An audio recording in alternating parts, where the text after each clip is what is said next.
And we're back with Reality Hot Takes. It's me, Coach Drew, aka Wokestradamus. Everyone knows where we're going with this. We'll get to it in a second. I'm joined today by Josh, who you guys might know from the pregame season 41 roundtable that the Survivor Buffs did. Josh, welcome to the show. First question I ask everyone: what is your Survivor hot take? My Survivor hot take. All right. Well, I'm going for the lightning rod issue here that pretty much divides most Survivor fans, and that is one human being named Russell Hantz. And my Survivor hot take is it's not that he's bad at Survivor. That's been said. I firmly believe that Russell Hantz could not win a Survivor season in any context, on any tribe, in any situation, in any format, in any year of our Lord in the 21st century. So that's my hot take. For me, Survivor, it's a complex game. It's not that complicated. Sure, he has great strategic abilities. However, I don't think that his EQ is high enough. I don't even know if it registers. So I wouldn't say it's high enough for him to win any Survivor season. All right, that's my hot take. I agree with you. Seems like a decent enough guy in real life, but any Russell slander on my show when it comes to Survivor is very welcome. And speaking of Russell, he's one of the main people that have been very outspoken about the premiere of season 41 of Survivor. So a little bit of background. I went to Wendell and Bryce's premiere party in New York City. It was amazing. There were a lot of drinks. I bought shots. It was a grand old time. Didn't get a chance to actually watch much of the episode in the bar, so I had to actually finally watch it today. Finally watched it today, and I thought it was great, only because Survivor's back. I understand that some people thought it was a little different when not talking about what we're ready to talk about. It did come off a little different, but nothing egregious there. I'm like, wow, I hate this. When I got home from New York City, of course, I got on Twitter and Reddit, the Cesspool. And everyone's going on and on about how woke Survivor is now and how they're not going to be watching it anymore. And they keep showing the same clip over and over again. And I'm like, okay, whatever. First of all, what were your opinions on the actual premiere episode before we get into the thing that's bothering everyone, or at least like 40% of America? Yeah. So I will be honest, when I first watched the episode, I was a little like, oh man, was that good? Like I was a little bit not super stoked. I was a little lackluster. But I think the more that I thought about it, more when I rewatched the episode ahead of talking with you today, I found that I really liked it. I feel like there's a lot of good stuff there. And I feel like it's just like, this is my rule with any comedy TV show, is like the first season, you just got to get to know the characters. Like the first season of any show, The Office, Parks and Rec, Friends, like they're not that funny in the first season. It's the second season. It's the third season once you know the characters. And I feel like after watching this episode, I had to remind myself, I'm like, okay, it's just the first episode. We're just meeting the cast. Like it's the second episode, the third episode, once these characters are underway, that's going to make the season good. And I do think that the characters on the season are really, really good. And so Absolutely. I think that I think the foundation is laid for a great season. Now, was the first episode the best first episode of all time? Definitely not. But I do think that there's a lot of potential for the season to be good. I agree. So going from there, they have the moment where they're on the ship. Well, and as I've talked about a lot on this show leading up to the season 41 premiere, about the Survivor Diversity campaign and the 50% BIPOC thing. 50%, I think it's 50%. BIPOC thing with CBS and all of this. And I knew in the back of my mind, and I even mentioned it with Keith during our episode, that I figured, just based off of how people reacted to the cookout on Big Brother, that people were not going to be fans of a lot of things that happened this season. Now, me personally, I thought people were going to be more annoyed with, oh yeah, the cast is diverse now. That's dumb. I don't like this. Turns out, people kind of like the cast. What they don't like is, while they're on the ship, what happens? What happens when they're on the ship, Josh? You want me Before to take they you go through it? off. Yeah, Absolutely. Jeff, this whole thing about he's breaking the fourth wall, he's talking to us, it's showing the crew, but then when the cast arrives, he seems a good spirit, he's very pumped up, and then he asks them a few questions, gets to know them, but then he kind of just throws out there like I don't know if you've ever had a boss like this, who just throws out random ideas just to see how everybody's going to react. It felt like that, like everybody was in this like kind of like in the boardroom, and he's like, all right, what if we did this? What do you all think about that? We're giving them no notice. And the thing he asked them was, I have this famous catchphrase, come on in, guys. And I want to know if you all think that that's appropriate for 2021 Jeff Probst to be saying as Survivor continues into its 40s. Is that what I should be saying? And, that's my paraphrase. I can't exactly remember how he worded it, but that's the gist. So, Coach Drew, what did you think when you were watching that?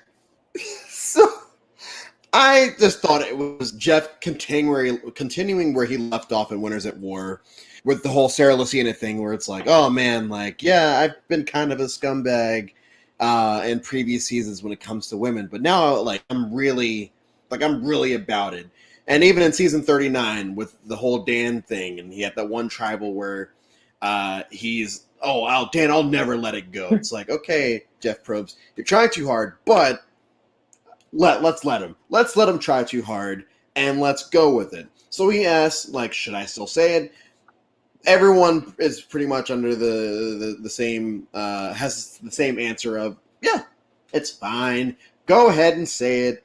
And me watching the episode soberly and by myself today, I thought that was the scene that the internet was blowing up about. And I was getting pissed off because, like, wait a minute, you guys are upset over this.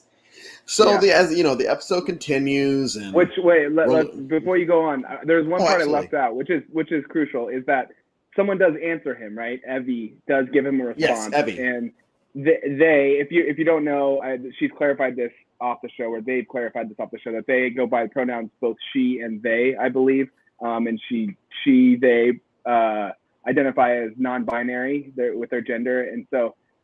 Evie responds and says, you know what, I think it's okay. And I can't remember if she says explicitly as a queer woman, I think it's okay, or if she says, or if it just, she's just speaking as herself, maybe knowing that she might present that way anyways, and says, I think that's okay, Jeff. So that I just want to make sure we touched on that moment, before we move on to what happens next.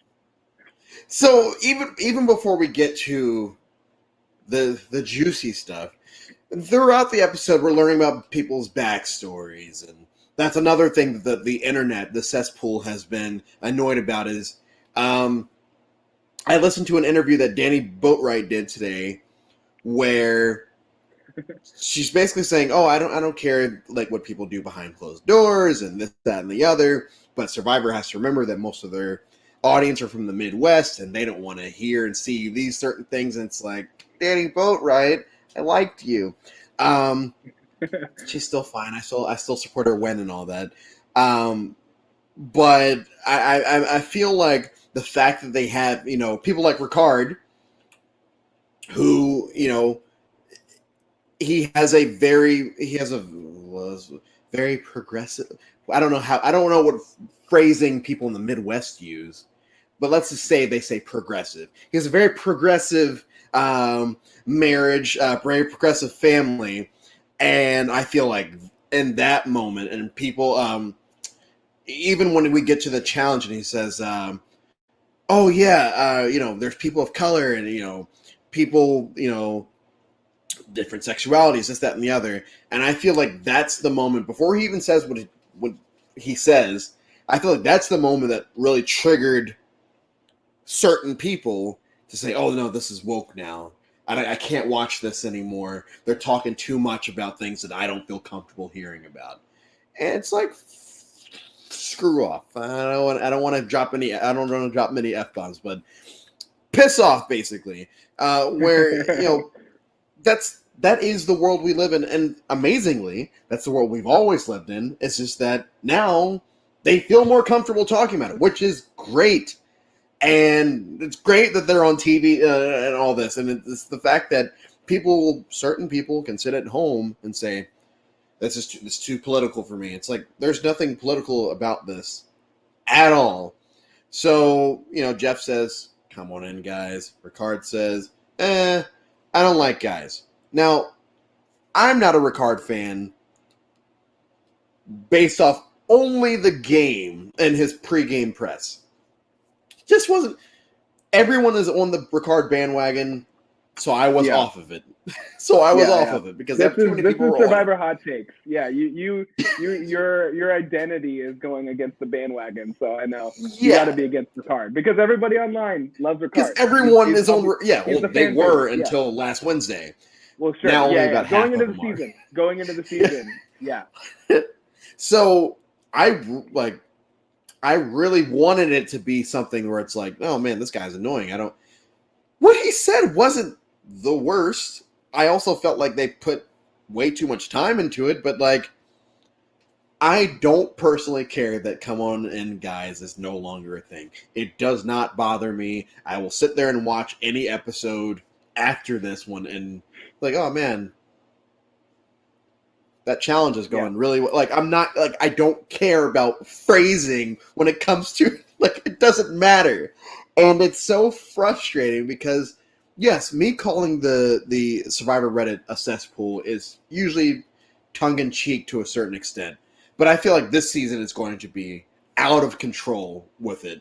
I don't know if are you big on Survivor Twitter, Survivor Reddit, and all that? Yeah, definitely see what goes on there. Yeah, what I try to avoid, to be honest, is Survivor Facebook comments. That's the real worst place on the internet to look at people's takes on Survivor. But I see what goes on Reddit and Twitter, and yeah, there's a lot of problematic dialogue. Is the diplomatic way of putting it, but it's a cesspool is a better way of putting it. That's probably more accurate. So. Honest opinions, if you don't mind sharing. Overall, you can tackle it from different perspectives. And what did you think of that second scene when they're at the challenge? Yeah, I mean, I probably was in line exactly with what you're saying. I just was like, yeah, good, get rid of it. It's fine. Like, it doesn't bother me. It shouldn't bother anybody that they're getting rid of it. Now, I will say my wife had a slightly different reaction that I have now moved into as far as like what I think about it. She, like, after talking with her, she was like, oh, hey, they should have never put them in that position. Like, poor Ricard now getting, like, literally, he said he's gotten death threats, because of like speaking out about what he believes or what he thinks to be good and true, like from his perspective. He didn't make the decision, right? He just answered Jeff's question a day later. What do you think about this? This is what I think about it, And I do think that some of the blame should go on, like, Jeff and production of like thinking through the consequences of putting people in this position and realizing the backlash. Now, I really appreciate what side they're clearly on, which is the progressive side, which is, hey, let's adapt the things that need to be adapted. Let's change the things that need to be changed and keep the best parts of the show moving forward and let the other stuff just not be, part of the show if it needs to be a distraction and, give other types of people a better chance at playing and winning Survivor. Like, all those things, amazing. I think it was poorly thought through as far as what the consequences of putting this on this new cast of people immediately would be, So I think that they should have just, like, done it and just not made a big deal out of it. But, what can you do? Even if they're not dumb at CBS, they do understand that there's going to be some type of backlash from the Midwest, as Danny Boatwright called it. My whole thing is, and I touched on this earlier with the Jeff thing. One, yeah, I'm glad they did keep it in, but I'm not a fan of when, as a black guy, I don't like when people try to go out of their way to pander to me and like, hey, look how much we're doing to like show that like we're on your side. It's like, yeah, man, like I'm glad to have you here. And I feel like that's what Jeff has done in Island of the Idols. That's what he did in Winners at War, where it's like, oh man, like yeah, I'm a scumbag and I have to do better and all this that. And I'm like, yes, he could be being over like actually honest about it. He could be pandering. It could be both. But I feel like if these people that were complaining about the fact that they were just it felt fake, I would almost understand that. But the fact that they're upset about the fact that it's even just happening, that's where my problem comes from. Yeah. Because, yes, of course it's going to happen. Because, yes, it is 2021. And, yes, the world is more woke. But that's not and they feel like saying woke is a bad thing when it's like, is it? Yeah, I know. And I think to your point, like, one of the biggest things about this season is that they cast, 50% BIPOC, like you were saying at the beginning of the show. Like that, and that wasn't something they just they just did it. They didn't like make a big deal. Like Jeff didn't say, look at us. We're Survivor. Look how black we are, guys. Yeah. Look at us. Yeah. Like, whoa. Yeah, no, they didn't do that. They just made the change that was necessary and moved forward. And I just feel like that's how they should have handled this, this change. But I actually I don't want to like rake them through the coals. Like this was a good change. It's fine. Like they didn't do it super well. I don't want to bag on them. Like 90% applause, Survivor, for just thinking through things like this and being a show that actually like wants to move forward. Now I think like you're saying, like, yeah, how do you do it in a way that is actually, sensitive to the types of people that you want to cater towards, and like how do you do it in a way that's like not just performative, but actually substantive, So yeah, I agree, and it's you're 29, right? 29. Yep. So in the late 90s, there was this ABC. They used to do movies on the weekends, and they did their version of Cinderella, starring Whitney Houston and Brandy. Brandy played Cinderella. Whitney Houston played the fairy godmother. I remember sitting there as an 8-9-year-old kid. The cast was very diverse. Brandy, being black. The prince was Asian. His dad was Victor Garber, who's white, and his mom was Whoopi Goldberg, who's black. And I remember sitting there as a kid, didn't like when people say I don't see color, whatever.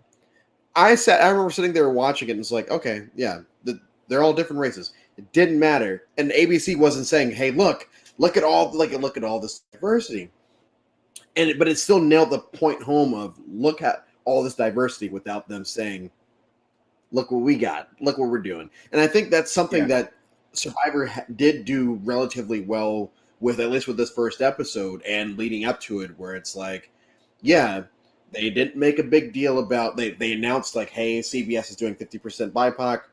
The end. You never heard about it again. So these people, these Midwesterners, that's just code name now. For anyone that doesn't like it, it's not your phrase, right? It's what Danny says. That's the. It's what Danny said. Them as. It's not you. It's not me. They're the Midwesterners that don't like the season or are just outright not watching Survivor anymore. They knew this type of stuff was probably coming. Like they had to have seen the writing on the wall, and I know. If the winner is not Xander or Voce or Brad, yeah, it's gonna be hell. It's going to be hell. Yeah. Oh, yeah. of course, this person won, and blah blah blah. Like, I don't think it's a great winner because of this, and they wouldn't have even made the show in the past. And it's like, just what shows do you people watch at this point? I know. You I know. You go off about cancel culture, but yeah, go ahead. No, I just mean this has been Survivor from day one, from having Richard Hatch and Rudy being friends out there and the complex, like, relationship that they had, and that marks the entire show of what Survivor is this huge social experiment that's meant to reflect our society, that's supposed to show off a bunch of diverse types of people from all different backgrounds, right? Isn't that like literally the first like thing Jeff says to the camera in season 1? Like, people from all different backgrounds coming together. Like, that is Survivor from the beginning. And so what's hard is, right, when people feel like they themselves are threatened by what Survivor is, continuing to be, whereas they might have, not been threatened by the things that were happening in season 1, but now feel threatened where they are now. So, I mean, that's a reflection on our society probably in general, but that's what Survivor should be. Honestly, if you were to compare 41-1 as far as what's more in your face about things, 41, they have two they have two scenes where they talk about coming in guys. Cool. All of season 1, it's like, it's known that Richard is gay. It's known that, he walks around naked. It's known, there's a lot of things where it's like, yep, that was more in your face in 2000 when it was not acceptable or like looked down upon by Midwesterners, as compared to now where, these people that are watching this, they see this in their everyday life, whether they want to admit it or not. So, like you said, you nailed the point right home with that last statement. This is what Survivor is about. It's about having people from various backgrounds playing together, see how they coexist. That's why we can get people like Tony the cop being allies with Woo, or how we get Richard Hatch being allies with Rudy. You don't know how you would react in a situation like that until you're put in that situation. A lot of these people that go off they leave the show and they go back to their real lives and they have their old opinions back. It's like, wow, they were so good with such and such on that season. It's like, yeah, because they had to, because they were trying to win $1 million, and they know, like, I'm not going to rant anymore about it. I'm not going to rant anymore. Yeah, because we're almost out of time. But yeah. So final thoughts on one. Do you care about Come On In, guys? Just yes or no. No. I mean, I'm more happy, if anything, that it's gone. Okay. Fine. Good riddance. Two. If a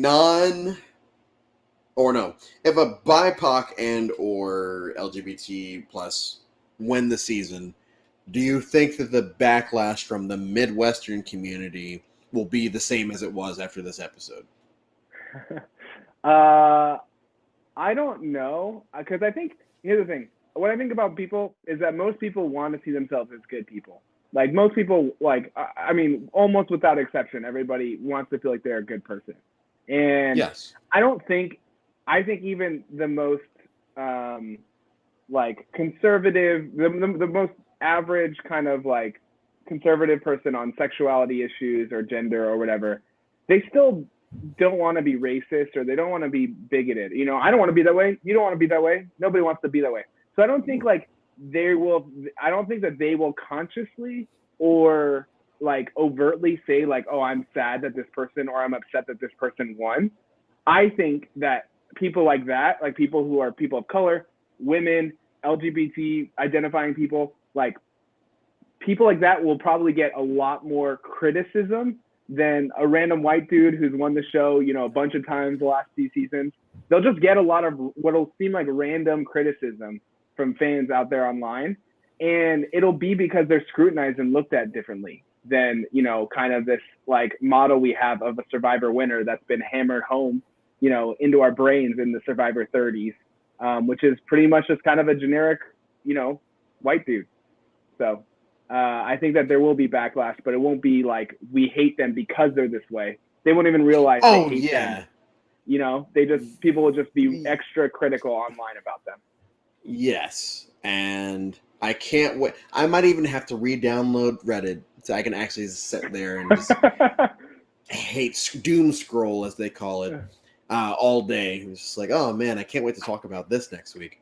But Josh, I appreciate you coming on. Josh will be back hopefully for the merge episode. I'm trying to have a pretty biggish merge episode. Hopefully something juicy happens on that one. Josh, any final thoughts before we head out? I just want to say, like, I handled this conversation so well. I just want everybody to notice me and how well I handled this conversation. He's pandering. I was like, the host is black. He's trying to pander. Yeah. I'm not being performative at all. I just wanted to notice me.